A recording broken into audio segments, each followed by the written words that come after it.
अस्सलाम वालेकुम YouTube family. हर महीने हम लोग स्टॉक मार्केट को रिस्क और ट्रिगर के पर्सपेक्टिव से तो देखते ही हैं, बट क्वार्टर में एक बार जब सब कंपनीज की फाइनेंशियल रिजल्ट्स अवेलेबल होते हैं तो हम उनका क्वार्टरली रिजल्ट रिव्यू भी करते हैं। स्टार्ट करते हैं स्टॉक मार्केट से, सेक्टर्स पे आते हैं और उसके बाद कंपनी का रिजल्ट कैसा था, आगे क्या रिस्क हैं, क्या ट्रिगर्स हैं, वो सब निकालते हैं।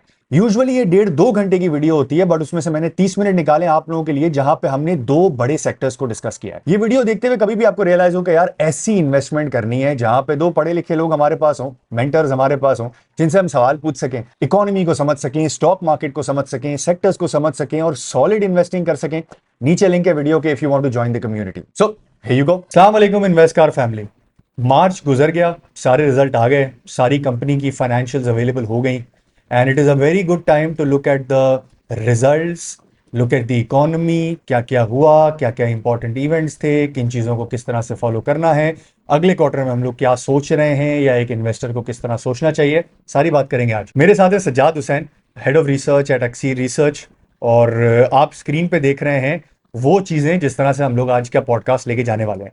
सबसे पहले base of the pyramid is overall market economy, जिस पे बातें शुरू करेंगे।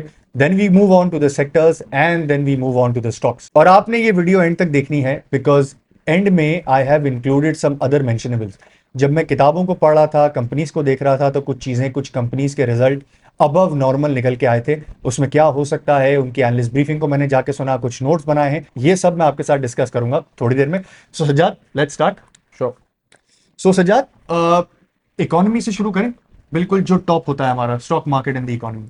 सो मेरे लिए मेंशनेबल्स क्या थे, मेरे लिए जो इंपॉर्टेंट चीज़ें थी वो ये थी कि इस इंडिया पाकिस्तान के चक्कर के बीच में कुछ चीज़ें शेड हो गई। जैसे इंटरेस्ट रेट शेड हो गया, इंटरेस्ट रेट जो कट अनएक्सपेक्टेड आया था, लोग, कुछ लोग, बहुत कम लोग एक्सपेक्ट कर रहे थे, लेकिन 60% ऑफ द मार्केट तो कट एक्सपेक्ट नहीं कर रही और आ गया। थी और आ गया। और बाकी रिमाइंडर कुछ शायद एक से ब्रोकर था जो कि एक्सपेक्ट कर रहा था 100 बिप्स का कट। बाकी जो कट भी एक्सपेक्ट कर रहे थे उससे 50 बिप्स कर रहे थे। तो एक काफी बड़ा सरप्राइज लगा था जो कि शेड हो गया था। जो कि शेड हो गया because of the India Pakistan debacle. Then उसी के साथ साथ आईएमएफ का अप्रूवल आ गया था, probably this happened in the last day of the war. हाँ, लास्ट डे उसमें आ गया नहीं था। उसके बाद हुआ। उसके बाद, हाँ, उससे पहले हुआ था, उसके छुप गया था बाद वो। गया मीटिंग के अंदर। हाँ, तो फिर और आज पैसे भी रिसीव हो गए हैं। आज थर्सडे 15 मई है। और उसके अलावा एक और चीज़ ओवर शेडो हो गई थी जिसकी वजह से ओजी पीपीएल में बहुत तेजी आई थी, विच वॉज के वो जो टर्म शीट है सर्कुलेटेड। प्रॉबेबली, हाँ, हाँ, वो फाइनलाइज हो गई है term sheet, and people are expecting कि शायद इसके ऊपर भी कोई चीज़ रिलीज मटेरियल हो हो जाए, गया। मटेरियल हो जाए। So these were the things economy के अंदर। Sajjad, because this is a very frank discussion, India Pakistan के चक्कर में there is a story in the market which says के यार sectoral impact is much bigger than the economic impact overall. ठीक है, जैसे फार्मास्यूटिकल में हमने सुना कि एपीआई के अंदर प्रॉब्लम आ सकती है। ऑल दो यहाँ पे बताना बहुत ज़रूरी है कि पाकिस्तान ने फार्मा को लास्ट टाइम 2019 में जिस तरह से एक्सटेंड कर दिया था कि वो फार्मा पे ये इंपोर्ट सप्लाई नहीं होंगे, और एग्रीकल्चर प्रोडक्ट्स भी उसमें थे, फार्मा का तो मैंने गैजेट देखा था, इस बार भी उन्होंने कर दिया है। But we need to really check कि वहां से माल आ रहा है कि नहीं आ रहा है, बिकॉज एक चीज़ है कि आप लेना चाहते हैं बट वो वहां दे से नहीं। आता है क्या नहीं आता है। देखो थर्ड पार्टी रूट हो जाता है वैसे तो। या बट वो फिर उसमें जो है ट्रांसपोर्टेशन कॉस्ट और वो बहुत ज़्यादा लगती हाँ, है। थोड़ी सी एक्स्ट्रा लगी कि आप यूजुअली आपके जब भी आपकी री रूटिंग होती है तो वो फुजेरस हो जाती है। फुजेरा अपने सामने ही बिल है। ऑफ लेडिंग चेंज होता है ना। हाँ। वैसे I was talking to a few pharmaceutical manufacturer, उन्होंने मुझे कहा कि यार फुरकान, इसमें ऐसी कोई चीज़ नहीं है जो कि चाइना से नहीं आ हाँ सकती हाँ, है। सिर्फ कॉस्टिंग एडवांटेज है इंडिया हाँ, से। कॉस्ट का एडवांटेज है इंडिया से जब हमें एपीआईज आते हैं और हमें सस्ता पड़ता है। बट एक बात बहुत अच्छी है जिसमें वो फार्मास्यूटिकल मैन्युफैक्चरर में दो लोगों से मेरी बात हुई थी, वो कह रहे थे यार अनलाइक लास्ट टाइम जब हमारे पास प्राइसिंग बिल्कुल नहीं होती थी, अब क्योंकि 60-70% of our products are in local companies, non essential, तो हमारे पास प्राइसिंग पावर है which we can pass on and easily justify. They don't have to justify but अच्छा, दे इनका कैन एक्सपोजर जस्टिफाई। भी बहुत कम है। जो लास्ट टाइम 2019 में हुआ था ना, तो average companies were importing around about 40 to 50% from India. Hmm. इन्होंने लास्ट टाइम ही, इनको अंदाजा हो गया था कि यार ये क्या कभी भी चक्कर हो दोबारा हो जाएगा। सकता है और एक्चुअल कभी भी ये बंद हो सकता है। हम्म। तो उन्होंने सप्लाई चेन अपनी शिफ्ट करना शुरू कर दी थी। डाइवर्सिफाई करना शुरू कर दी थी। बट जैसे अब कुछ शायद कंपनी, 10 से 20% है पूरी इंडस्ट्री का, आई थिंक 20% है। और कुछ कंपनीज हैं जिनका 10-10% है सर अच्छा, मुझे किसी ने एक्सपोजर। 40% बोला था, आई डोंट नो, बिकॉज ये नंबर्स तो निकालना थोड़ा सा डिफिकल्ट होता आई है थिंक ये होइस्ट ने अपनी ब्रीफिंग में बताया था कि कि इनका। 20% है। हाँ, वो भी लेकिन जैसे सब के बीएफ सब बायो सब- ने एक नोटिस निकाला जिसमें कहा कि हमें इम्पैक्ट हो रहा है, तो आई थिंक उनका ज्यादा होगा। तो ये कंपनी टू कंपनी डिपेंडेंट होगा, कंपनी टू कंपनी। जैसे फॉर हाँ एग्जांपल पाकिस्तान में जितनी ये जो बेहोश करने वाली गैस आती है ना, वो सब की सब इंडिया से आती है।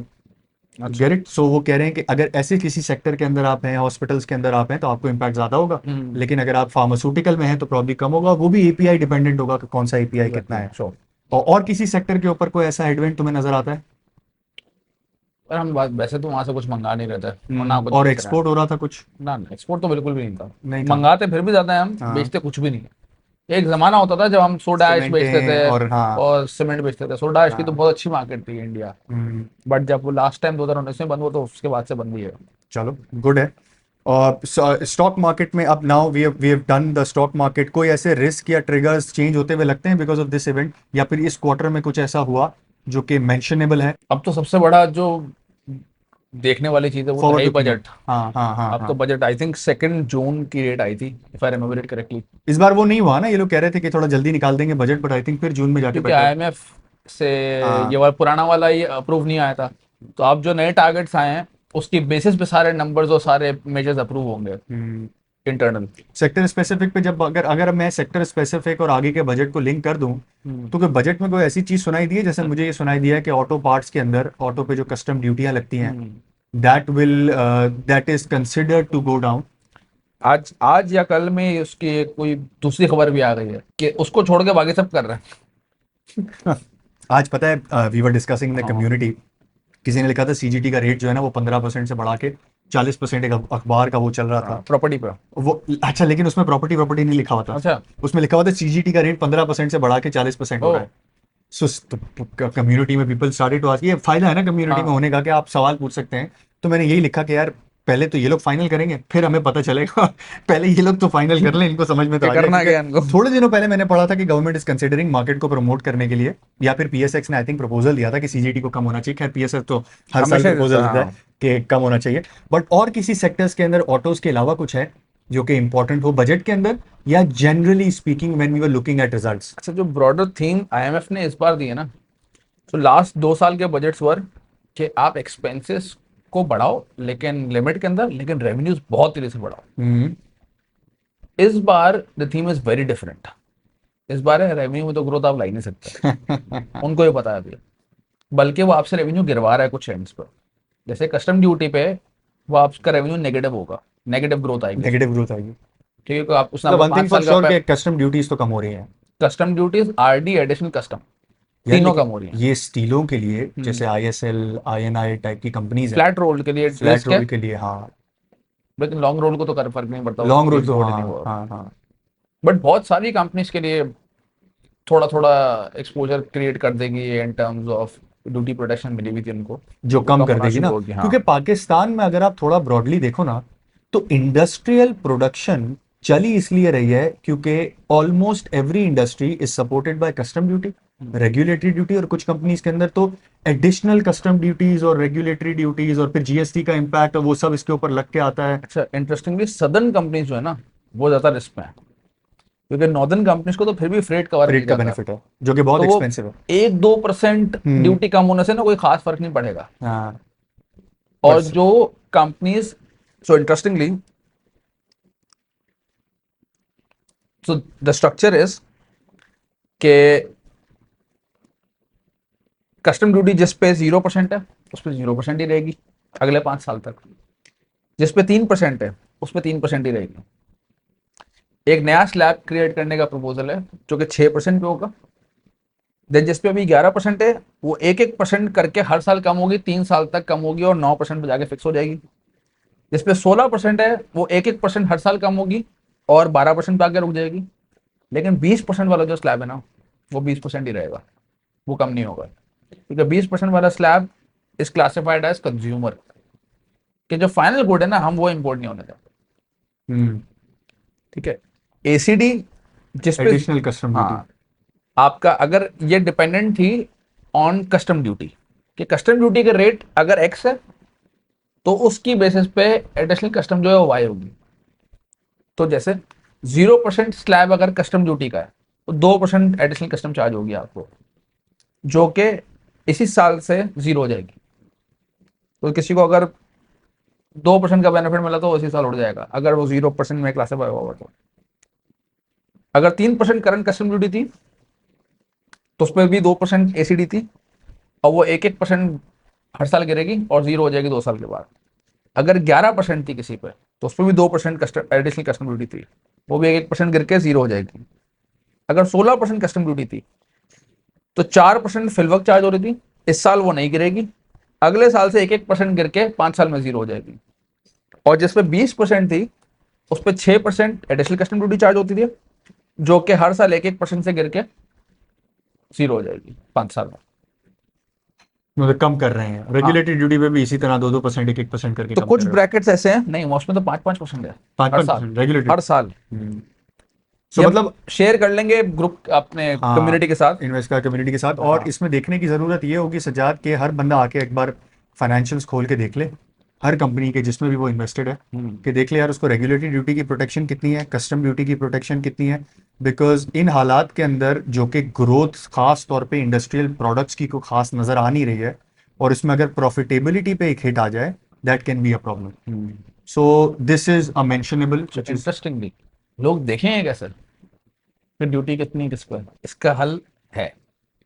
आपको जो भी प्रोडक्ट्स हैं आपके, आपसे उस मेहनत करें उसका एचएस कोड ढूंढने में, उस पर ड्यूटी कितनी है आप एचएस कोड्स अपने कम्युनिटी में डाल दें, जिस जिसका आपको पता करना है हम इसके लिए एक अलग चैनल बना देंगे, जिसमें आपसे एचएस कोड्स आके डंप करते रहें, और उस पर जो भी ड्यूटी स्ट्रक्चर है वो हम वहाँ पे पोस्ट करते जाएंगे उस रिलेटिव पोस्ट के नीचे। सही है, दैट मेक सेंस, बेटर हो जाएगा ये। हाँ। नाउ मूविंग अहेड, अब हम लोग जाते हैं उन स्टॉक्स के ऊपर और उन सेक्टर्स के ऊपर। तो करेंगे सजाद इस तरह से कि जिस भी स्टॉक की बात कर रहे होंगे हम लोग, hmm. Let's start off with fertilisers.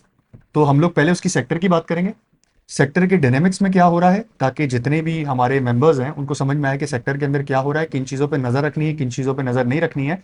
और उसके बाद we go to the stock कि उसके रिजल्ट कैसा आया, क्या हुआ, वगैरह वगैरह, because done. That's also very important. So how about I give you the mic and you start on fertilizers. Okay, so fertilizer में of course the primary concern is कि आपका फार्म इकोनॉमिक्स आर बैड। ठीक है, farm economics को दोनों दो तीन चीज़ों ने हर्ट किया है आपका। एक तो वाटर शॉर्टेज, उसकी वजह से आपको क्रॉप लगा ही नहीं पा रहे बहुत सारे फार्मर्स। फिर जिन्होंने लगा भी लिया है उनको हर्ट कर रहे हैं क्योंकि क्रॉप यील्ड्स गिर रही हैं वाटर शॉर्टेज की वजह से। देन जब आपको यील्ड मिल भी गई, और प्रोडक्ट आ उसकी भी गया। प्राइस नहीं मिल रही, specially for wheat, general. Because हम सरप्लस में थे और अब सपोर्ट प्राइस का कोई कॉन्सेप्ट ही नहीं है। ना ही वीट में दो प्राइमरी प्रोडक्ट्स हैं जिसपे सपोर्ट प्राइस अनाउंस होती थी, जो कि सपोर्ट प्राइस के भरोसे ही चल रहा था essentially, that was wheat and sugar cane. दोनों में अनाउंस नहीं हुई। व्हीट क्योंकि क्रॉप इतनी अच्छी आ रही है कि wheat can still survive in a low water environment. इसी वजह से पाकिस्तान का मेजोरिटी एरिया जो है वहाँ व्हीट लगाया जाता है क्योंकि हर जगह पानी नहीं पहुंचता, हम्म। इसलिए व्हीट लग जाता है हर जगह। हम्म। बाकी जो क्रॉप्स हैं वो स्पेशलिस्ट क्रॉप होते हैं, उसमें आपको पानी चाहिए होता है, स्पेशली फॉर शुगर केन। तो आपको यहीं से पता चलेगा कि क्या हुआ उसके साथ। पानी कम था तो व्हीट में कोई इशू नहीं हुआ, क्रॉप अच्छी आई, पिछले साल का सरप्लस कैरी ओवर वैसे ही था, प्राइसेस फर्दर नीचे आ गए, तो the farmer was severely affected because of that.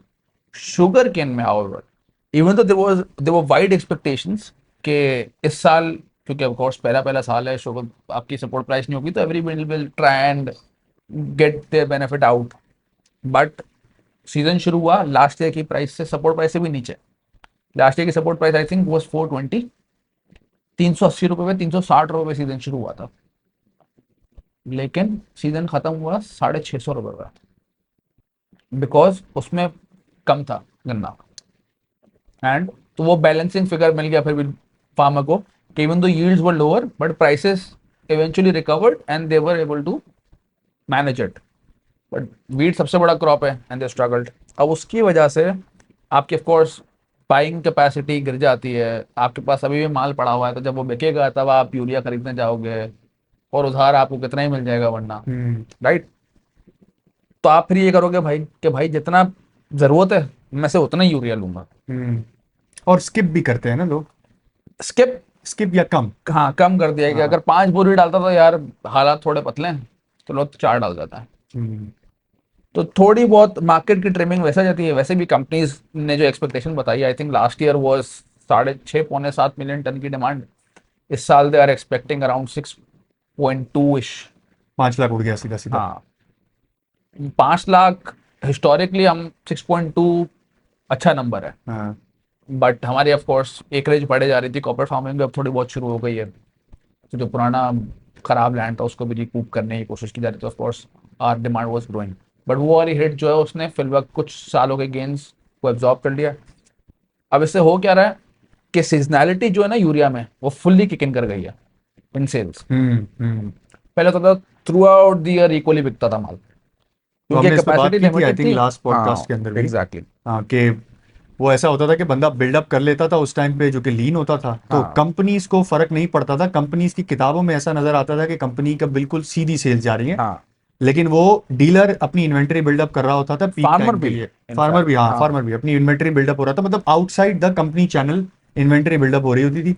अब जैसी जैसी डिमांड है, लोगों को पता है कि यार पीछे सरप्लस भी बहुत खड़ा है और कंपनीज हाँ, आराम तो से मिल डिलीवर भी जाएगा। करेंगी, माल मिल जाएगा। सो अभी अपने पैसे बचाने की, फंसाने की क्या जरूरत है? Exactly. And this is bad for the companies, because उनको पता है कि यार अगर सबका सब माल मेरा बिकना है तो मुझे पूरा साल मेरा प्लांट चलाना है, तो मुझे लीन पीरियड में भी अपना प्लांट चलाना है और अपनी इन्वेंट्री अपने पास जमा करके खड़ी रखनी है। और एग्जैक्टली। जब मैं जमा करके खड़ी रखूंगा तो उसके ऊपर मेरी फाइनेंस कॉस्ट लगेगी। इसेंशियली अगर इकोनॉमिक्स के लेंस से देखें तो जो फाइनेंस कॉस्ट पहले फार्मर और डीलर बेयर करता था, वो फाइनेंस कॉस्ट उठ के कंपनी कंपनीज पे। के ऊपर आ गई। बिल्कुल। बट अब मेरा एक सवाल है तुमसे, the inventory that has build up so far, उसको मैं आस्क एनालिस्ट पे कहां देखूं जो मुझे दिखाना है? और उसके बाद मुझे ये बताओ कि इज इट कंसर्नफुल और इज इट नॉट कंसर्नफुल? अच्छा, आस्क एनालिस्ट में तो आपको ये सेक्टर फंडामेंटल्स के अंदर सेक्टर फंडामेंटल्स के अंदर फर्टिलाइजर आ का गए, टैब है। आप फर्टिलाइजर का फर्टिलाइजर टैब पे है, क्लिक करेंगे, फिर आप यूरिया अगर पे आपको है, हर कंपनी देखनी है, आप इन्वेंट्री क्लिक कर लें, उसके इन्वेंट्री बाद सर्च। करंट लेटेस्ट तक आपको मिल जाएगा, यू कैन ये स्क्रॉल राइट। अप्रैल में एफएफसी की 2,39,000 बिल्कुल। और Efert is leading the inventory pack with 487,000। Exactly, और पूरी मार्केट के पास 1.1 मिलियन टन की इन्वेंट्री खड़ी हुई है। हम्म। अब आपका सवाल ये, इसका होगा क्या? हम्म। ठीक है। अच्छा, इसका प्रेसिडेंस है एक, हमने लास्ट टाइम भी डिस्कस किया था 2016-17 में। मजे की बात, इस बार बहुत जल्दी इस पे कॉन्वर्सेशन शुरू हो गई है। हो गई है। हो गई है। Very good. इसकी एक खबर आ चुकी है, एक कोई इवेंट था जिसमें फर्टिलाइजर वाले भी थे साथ और मिनिस्ट्री वाले भी थे, तो उन्होंने बोला कि भाई हम साल के एंड पे जो प्रोजेक्शन है उसको देख के, ठीक है, देखो एक बार लेट्स से 6.8 मिलियन टन है और आपकी कैपेसिटी लेट्स से 6.7 है, तो 1 लाख टन का शॉर्टेज है, राइट। लेकिन अगर एक्चुअली सेल 6.2 हो जाती है तो जो 5 लाख टन आपके पास जमा हो गया इस साल, सरप्लस। वो तो हर साल ही खड़ा रहेगा फिर आपके पास। हम्म। तो क्या करोगे उसको? तो उस मीटिंग में ये खबर में आ चुका है कि इन्होंने प्रपोज किया कि भाई अगर सप्लाई हमें नजर आया तो हम एक्सपोर्ट कर देंगे उसको, hmm. And that too because of course we do need dollars. हाँ हाँ हाँ हाँ हाँ। तो ये भी देख रहे हैं कि यार ठीक है, यहाँ पे सरप्लस खड़ा हुआ भी है, कुछ कर भी नहीं सकता आप उस सरप्लस का, कि क्या करना है। एक बफर इन्वेंट्री रख लिया आपने कि चलो थोड़ी बहुत वॉलेटिलिटी आती है, उतना माल रोक लो आप, हाँ। बाकी क्या करोगे? Hmm. Export. Now the benefit that gives the company is कि दो बेनिफिट मिलते हैं उसको। One is of course export price is much higher than local, I think 1,000-2,000 रुपए का फर्क है पर बैग। पर बैग का। पर बैग एक्सपोर्ट, और तो वो मार्जिन में ट्रांसलेट होता है सीधे सीधा। दूसरा बेनिफिट ये होता है कि किताब पे से बुक साफ हो जाएगी, तो हाँ फाइनेंस हाँ कॉस्ट ड्रॉप हो जाएगी। हाँ। तीसरा, एक क्लस्टर होकर अर्निंग एक क्वार्टर में आगे गिरेगी, एग्जैक्टली। तो फिल वक्त जो मिस प्राइसिंग एलिमेंट है वो अचानक से ऑफ हो जाएगा। ऑफ हो जाएगा। अभी मिस प्राइसिंग की बात करते हैं जब हम कंपनीज के अंदर हाँ स्पेसिफिकली एंटर होते हैं, because this is a very important discussion. But यहाँ पे मैं आप लोगों को बता दूं कि किसी के दिमाग में ये सवाल आ सकता है कि यार फिर यूरिया इंपोर्ट या एक्सपोर्ट होने की परमिशन हर साल क्यों नहीं मिल जाती, या यूरिया एक्सपोर्ट हर साल क्यों नहीं करने देते हम? क्योंकि जो गैस इनको मिलती है ना, that is cheaper than versus the other industries. तो अगर इनको सस्ती गैस मिल रही है और गवर्नमेंट इनको बेनिफिट दे रही है एट सम एंड, तो गवर्नमेंट एक्सपेक्ट करती है कि यार यूरिया की प्राइसेस इंटरनेशनल मार्केट से पाकिस्तान में भी सस्ती बिके और इनको सस्ता बन रहा है तो एक्सपोर्ट ना करने दिया जाए। वरना तो आपको पता है कि अगर एक जगह पे 50 रुपए पर बोरी का भी फर्क होगा, 200 रुपए पर बोरी का भी फर्क होगा, तो सबका सब उठ के एक्सपोर्ट हो जाएगा, लोकल में मिलेगा नहीं। So this is why export of urea is not allowed. But depending on the situation, 2015 में भी हमने देखा था, 15 था, 16 में भी हमने देखा था कि जब इन्वेंट्री बिल्डअप हो जाती है तो गवर्नमेंट के पास ये लोग जाते हैं, ये लोग रिक्वेस्ट करते हैं कि we want to pass it on, we want to sell it off, तो हमें परमिशन दे दी जाए। तो government case to case basis के ऊपर परमिशन देती है। फिर गैस प्राइस इंक्रीज होने की खबरें आ गई हैं जुलाई 1 से। हाँ 700 रुपए एसएनजीपी ने अपनी गैस प्राइस इंक्रीज मांगी है। So if you can just explain in plain simple terms, as simple as possible, कि गैस प्राइसेस में क्या हो सकता है सेक्टर के लिए, और यहाँ पे can it be bad for a few companies and can it be good for a few companies, and if it is so, when is the time to take a decision if somebody wants to take a decision, और should he not. अच्छा, ये जो decision होता है ना, ये usually आपका जुलाई के अंदर आ जाएगा, ठीक है, प्रोबेबली बिफोर 15 जुलाई मैक्सिमम यूजुअली, क्योंकि इनको फिर मसला आता है वो रेट्रोस्पेक्टिव एप्लीकेशन का, हाँ, तो इसलिए आ जाना चाहिए डिसीजन। तो क्लैरिटी में आई थिंक 2 महीने का एक हैंग कैरी ओवर रिस्क है अभी अभी आज की डेट पे। एक्चुअली 2024 में retail prices were they higher than than what what it they is are today. Right now, हाँ। इवन हायर देन जो एफ इफर्ट की प्राइस है उससे और बिक रहा था तब माल। साढ़े 4950 का प्राइस चल रही थी उस वक्त, and in some reasons this price was even higher, तकरीबन 5,500 रुपए की ये बोरी बिकी है। एक मिनट, ये है पहला क्वार्टर 24 का। हाँ तकरीबन, और पहला क्वार्टर फर्स्ट 24 का। क्वार्टर मतलब ये it was a new normal in that time, तकरीबन 6-8 महीना। पहला क्वार्टर में डिस्पैच कोई ज्यादा नहीं होता। अच्छा, मैं वो निकालने की कोशिश कर रहा हूँ, बट एनीवेज गो अहेड। हाँ, सो सो इन आइसोलेशन अगर हम ये देखेंगे ना तो मसला आएगा। देखना ये कि डिमांड कैसी है पीछे से। अगर डिमांड आती है ना तो आप कितना भी प्राइस बढ़ा लो, गो खरीदते तो अहेड। है ही ना उसको, हाँ, तो वो बिक जाएगा। मार्च में काफी माल बिका था। 12 लाख दिसंबर में था, 18 लाख हो गया था मार्च में। मतलब कैन वी कैन सेफली से कि अगर 5,000 रुपए का भी यूरिया होता है तो लोगों ने खरीदा है क्योंकि डिमांड थी। तो मतलब हमारे लिए पानी का क्राइसिस, हमारे लिए सपोर्ट प्राइसेस, हमारे लिए usual farm economics become a very big thing. This concludes our fertiliser sector, and I hope आप लोग को अच्छी वैल्यू मिली होगी। नाउ अब क्योंकि ऑयल की बात हमने ऑलरेडी कर ली है, जो कंपनीज पे हम बात कर रहे थे, तो why don't you start it from there. Okay, so OGPPL और जितने भी ये वो उनका सबसे बड़ा मसला ऑफ कोर्स जैसे हमने डिस्कस किया has been declining gas volumes, and जो सबसे बड़ा मसला यूजुअली कोड होता है दैट इज सर्कुलर डेट। तो सेक्टोरल रिजल्ट्स के अंदर आपका रिसीवेबल्स इस क्वार्टर सबका बढ़ा हुआ है broadly, but that is a seasonal trend. Last year भी मार्च क्वार्टर में इंक्रीज ही था, but then it died down. First half is very good in terms of cash recovery and the second half is dull. तो इस साल अगर 4Q में मैं 40-40 अरब से बढ़ा भी दूँ, 30-30 अरब से आपके रिसीवेबल, तब भी लास्ट ईयर के क्लोजिंग नंबर के अराउंड बैठेंगे। इसका मतलब कैश रिकवरी तो 100% चल रही है, इफ नॉट मोर। हाँ, अगर we are talking about sectors right हाँ now, sector overall broad sector की एग्जैक्टली, बात करें।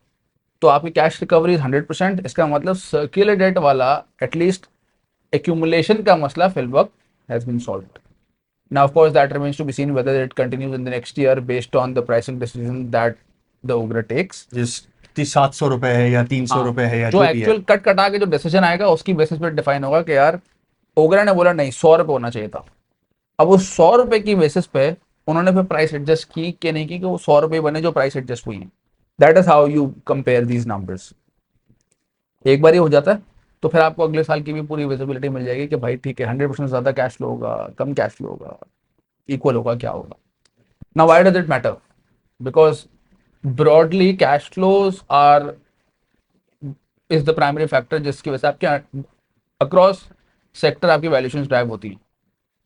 तो वो ऑफ कोर्स एक अगर सेक्रेटेड चल रहा हो तो वो एक एडेड प्रेशर क्रिएट करती है वैल्यूएशंस पे, और अगर ना हो तो वो एक प्रेशर हट तो जाता अर्निंग जितनी होती है उतना कैश होता ही नहीं है आपके है। पास, हाँ and then it impacts the, बिल्कुल सुपरफिशियली देखें तो डिविडेंड को इम्पैक्ट करता है। पीछे चले जाए, ग्रोथ हाँ। प्रोस्पेक्ट्स को भी हाँ, आपको। आप फील्ड आप नहीं ले सकते, आप हाँ एक्सप्लोर नहीं कर सकते, बट एक्सप्लोरेशन की बात हम लोग कर रहे हैं तो एक सेक्टर का डेटा स्क्रीन पे आपको नजर आ रहा होगा कि वीक ऑन वीक कितना ऑयल एंड गैस की प्रोडक्शन फॉल हुई है। This is the same thing we have been talking about कि डिमांड नहीं है। इसमें कंपनी वाइज भी देख सकते हैं आप, सेक्टर वाइज भी देख सकते हैं। गैस की production in terms of sector wise अगर हम वीक ऑन वीक कंपेयर करें, लास्ट मार्च का ही क्योंकि हम बात कर रहे हैं, तो इट इज डाउन बाय 13%। सो जैसे डिमांड आती है ये लोग कनेक्ट कर देते हैं, गैस देना शुरू कर देते हैं, और एलएनजी क्योंकि हम रोक नहीं सकते, बिल्कुल तो हमारे पास ऑप्शन यही होता है कि हम इन कंपनीज को याद पर जोड़ें कि भाई प्लीज अपनी बंद कर दो, ट्रू। और फिर जो है ना हम उसको, तो ये आई थिंक सेक्टर के लिए the important part was circular debt and the circular important. Rate में देयर अनदर डेवलपमेंट ना, कि जो ये अभी लास्ट इस कल ही उन्होंने वापस कर दिया कि बेटी के लिए सिट डाउन, जो हमने शुरू में बात की थी, एंड जो टर्म शीट साइन हुई है लेट्स हाँ एग्जीक्यूट हाँ, इट, एग्जैक्टली एग्जैक्टली, दैट्स ताकि आल्सो वो इम्पोर्टेंट इन द कि प्रोसेस आ पुराने जाए। पैसे हाँ, जो इनके फंसे हुए हैं, इसमें दो दो दो 1 पार्ट्स हैं। सो एक इज रीफाइनेंस, जिसकी वजह से पैसे बचाएंगे। ये बात हो रही है ब्रॉडर सर्कुलर सेक्टर के डेट ऊपर, की, हाँ। ठीक है, जिसमें पावर सर्कुलर भी काइंड ऑफ इंक्लूड हो जाता है। तो ये कह रहे हैं भाई क्या क्या दो ऑप्शन है, ये जो पैसे डाइवर्ट होने हैं ना, ये एक्चुअली प्रिडोमिनेटली पावर वाले होने हैं, इसमें गैस वालों को पैसे नहीं मिलने अलग से, अच्छा, मिलने पावर सेक्टर को है। लेकिन पावर सेक्टर जब पैसे रोकता है तो किसी ना किसी को तो रोकता है ना, तो इवेंचुअली घूम के बॉल यहीं आगे गिरती थी। तो तीन जगह पार्क होता है सारा सर्कुलर डेट, चाहे वो पावर का हो, चाहे वो गैस का। गैस का हो। होना तीन ही किताबों में पार्क था, चौथी भी डाल कर, वैसे उसके तो किताब इतनी बड़ी थी। One is OGDC, second is PPL, third is PSO, थोड़ा बहुत एसएनजीपी भी ले लेता था अपने ऊपर। यही चार किताबें थी जिस सबने मलबा खाया है इसका, ठीक है। सबका मलबा यहाँ के गिरा है। अब जब पावर वालों को पेमेंट्स होंगी तो वो भी तो पैसे रोक के बैठे हुए ना किसी पे, तो एक हाथ पैसा लेंगे, दूसरा पीछे उनको पैसे छोड़ेंगे। देंगे। वो पीछे वाला, जैसे इन्होंने डिस्पो से मिले इनको, ये गए पीछे गैस सप्लायर के पास, एसएनजीपी को दिए, एसएनजीपी ने इनके पैसे रोके हुए हैं तो इनको पैसे दिए। That's how it works. तो वहां इनडायरेक्टली कैश फ्लो करना है, और गोइंग फॉरवर्ड भी ऑफ कोर्स पावर सेक्टर को अब तो ये है कि जो पुराना सर्कुलर डेट खड़ा हुआ है वो भी उतारना है ग्रेजुअली 5 साल में। So the entire circular debt is broken down into pieces. Power sector का first half will be cash settled on the spot, पैसे लें खत्म करें उसको, तो वो पैसा फॉरन ट्रांसलेट करके आ जाएगा। सेकंड इज जो उन्होंने लेवी लगाई हुई है 3.23 रुपीज की आपके बिल्स के अंदर लग के आती हाँ। है, अब उसकी जरूरत नहीं है। हम्म। उसकी जरूरत उतनी क्यों नहीं है? क्योंकि आधा तो पैसा आप उतार चुके होगे पहले, तो आपका डेट तो आधा वैसे ही हो गया। दूसरा, इंटरेस्ट रेट्स एक तो नीचे आ गए। तीसरा, गवर्नमेंट ये बैंक्स के साथ रीनेगोशिएट किया उन्होंने इंटरेस्ट रेट्स को, कि स्प्रेड को, वो भी नीचे आ गया। तो वो जो सेविंग आ रही है ना आपके पास, तो वो अब amount is way lower than 3.23। तो वो एक्चुअल अमाउंट। सारा पैसा, वो जो एक्स्ट्रा पैसा जमा होगा ना, उससे वो सर्कुलर डेट का प्रिंसिपल अमाउंट उतारते रहेंगे। And the plan is to retire the entire circular debt, the remainder half है इन 5 to 7 years अराउंड। तो वो भी घूम घूम के जो पैसा यहाँ आना है वो भी इवेंचुअली 7 साल में भी आता रहेगा। एंड ऑफ कोर्स अगर गैस सिस्टम में इस बार प्राइसिंग डिसीजन के अंदर ये सरप्लस क्रिएट कर देता है तो डायरेक्ट कैश फ्लो में आना शुरू हो जाएगा। तो let's go to the company results end. हाँ श्योर। ये टोटल डिस्कशन थी कोई 2 घंटे के करीब, उसमें से मैंने कुछ छोटे 2 हिस्से निकाल के आपको दिखाए हैं। अभी इसमें से कोई 3 4 5 और सेक्टर्स और डिफरेंट कंपनीज के रिजल्ट्स बाकी थे। सो अगर आपको ऐसी पढ़ी लिखी डिस्कशन एवरी क्वार्टर देखना है तो कंसिडर ज्वाइनिंग आवर कम्युनिटी। और कम्युनिटी क्या है वो ये वाली वीडियो आपको एक्सप्लेन कर देगी कि हम यहाँ पे करते क्या है। और आपको लगता है नहीं भाई यूट्यूब इनफ है मेरे लिए, do subscribe and drop us a comment. Thank you, Allah Hafiz.